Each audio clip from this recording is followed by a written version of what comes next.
Hi, and welcome back to Retro Room. I was not even going to do a video today, but I literally just got a phone call from my partner, and he's not even in town right now, and when I answered the phone, the first thing he said to me was, "What did Rupaul do?" And I said, "I don't know what you're talking about." And he said, "Well, people are coming for him on Twitter." So I decided to take a look and see what was going on.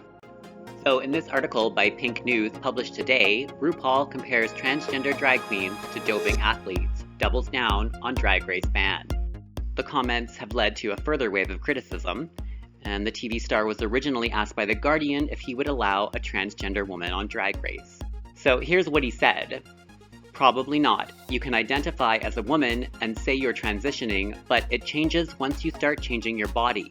It takes on a different thing. It changes the whole concept of what we're doing."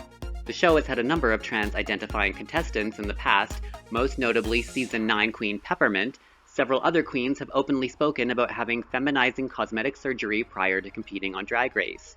But RuPaul said, "Peppermint didn't get breast implants until after she left our show. She was identifying as a woman, but she hadn't really transitioned. We've had some girls who have had some injections in the face and maybe a little bit in the butt here and there, but they haven't transitioned." RuPaul has been called out by many in the drag community over the remarks. Former Drag Race contestant Courtney Act, who has publicly clashed with RuPaul before over transgender issues, wrote, "The revolution is intersectional, and so is drag." In an Instagram post, former contestant Monica Beverly Hills, who identifies as trans, added, "I've always been a woman, so what I've done to my body, or that I've had started hormones while on the show, doesn't take away from my identity." She added, "For many of us as trans women, we do drag as a form of survival to support our very ability to start the medical transition. Everybody should be given the opportunity to compete on the show. I know I have lots of trans friends who are already perform and would make fierce competitors on the show. We're really missing out on the important and powerful stories of trans women who have had to fight against not only homophobia, but transphobia, even in the drag world. Now this would make for some good reality TV."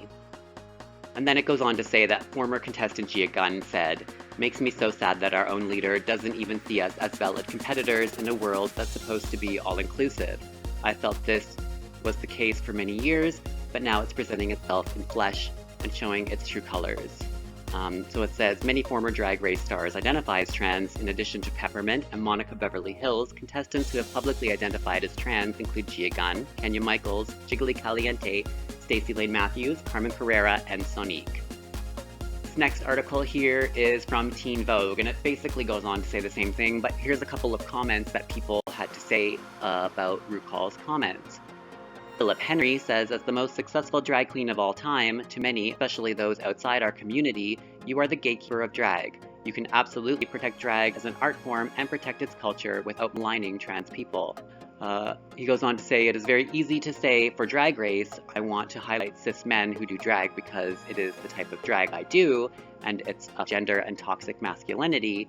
Other types of drag are very valid. Don't imply trans people are cheating." Esperance Marie wrote, "Please, trans women that choose to transition are doing it for personal reasons, not to do better in your little competition. RuPaul, a real false and trans-misogynist comparison." Erica Clash wrote, "Disappointed with RuPaul but not surprised. Let's continue to create and maintain spaces for all kinds of drag. Make the queer drag world you want to see. If everyone is subjected to gender norms, everyone should be able to do drag. Drag is not worth doing unless it liberates all." Then we have this from The Advocate, who reported that RuPaul has apologized for his remarks, saying, "In the 10 years we've been casting Drag Race, the only thing we've ever screened for is charisma, uniqueness, nerve, and talent, and that will never change." So it's kind of an apology, not apology. I'm not surprised to hear this because RuPaul is very against PC culture, and I do tend to agree with him.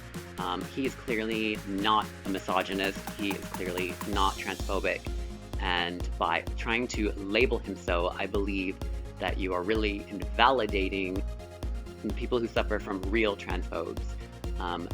Real transphobes are the people that go out and target and do violence and murder and harass, threaten, intimidate trans women.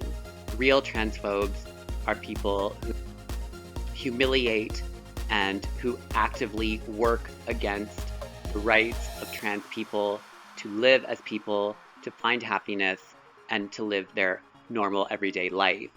The reigning Drag Race title holder, Sasha Velour, had a comment on Twitter: "My drag was born in a community full of trans women, trans men, and gender non-conforming folks doing drag. That's the real world of drag, like it or not. I think it's fabulous, and I will fight my entire life to protect and uplift it." So aside from this whole controversy, it's a very nice statement. I get what she's trying to say. Personally, I have watched every single episode of RuPaul's Drag Race, and most of the Untucked. I've seen all of the All-Stars, and I did like Sasha Velour. I think she is the fierce queen, but I've got to be honest, since winning the crown, I think she has gotten too big for her britches. I've seen way too many videos of her just talking down about other performers and just acting like she's better than everyone else. So anyway, that's what's going on. Yeah, he could have chosen his words more carefully, and there definitely should be a discussion about allowing fully realized women, whether they are transgender or cis women, to compete on Drag Race. If that's something that people want to see, I don't see any reason why we shouldn't have them on Drag Race. But let's not forget that it is RuPaul's show. It is named after RuPaul. It is RuPaul's Drag Race. So ultimately, he has to own it. And ultimately, it is his decision. So in my opinion, attacking RuPaul and calling him a misogynist, a trans misogynist, or a transphobe is just the height of ridiculousness.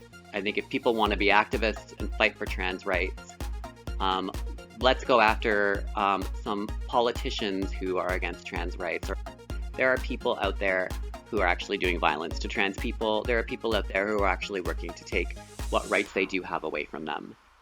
But that's pretty much it. I will put the links to these 3 articles below if you guys want to watch them. Let me know what you think in the comments section below. Is RuPaul transphobic, or do these people complaining need to check themselves?